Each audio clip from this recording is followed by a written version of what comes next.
मुख्यमंत्री मोहन चरण माझी आसिका गस्त को नहीं सजबाज शेष पर्यायर पहुंची। आसिका विधायक सरोज पाढ़ी प्रत्यक्ष तत्वावधान में कलेज छक खेलपड़िया चली जोरदार प्रस्तुति। हाई प्रोफाइल प्रस्तुति सांगक समस्त प्रकार आनुषंगिक सुविधा होता देखा जमापड़ी। प्लाटून प्लाटून पुलिस फोर्स सांगक वरिष्ठ पुलिस ऑफिसर माने तत्परता प्रकाश कर छक छक पैंतरा मारुवा देखा मिली।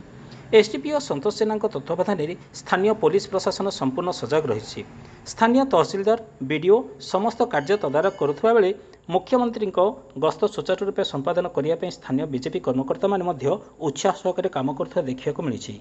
मोहन सरकार एक वर्ष पूर्ण गाथा को नहीं जनसाधारण पाखे पहुंचाइबा लक्ष्य अनुष्ठित यह कार्यक्रम सफलता सहकारे संपन्न हेबो बोली कहिसेंती विधायक सरोज पाढ़ी।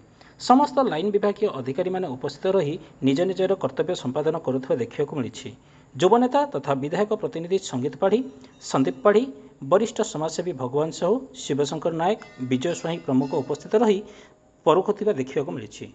ब्यूरो रिपोर्ट, आंचलिक वार्ता।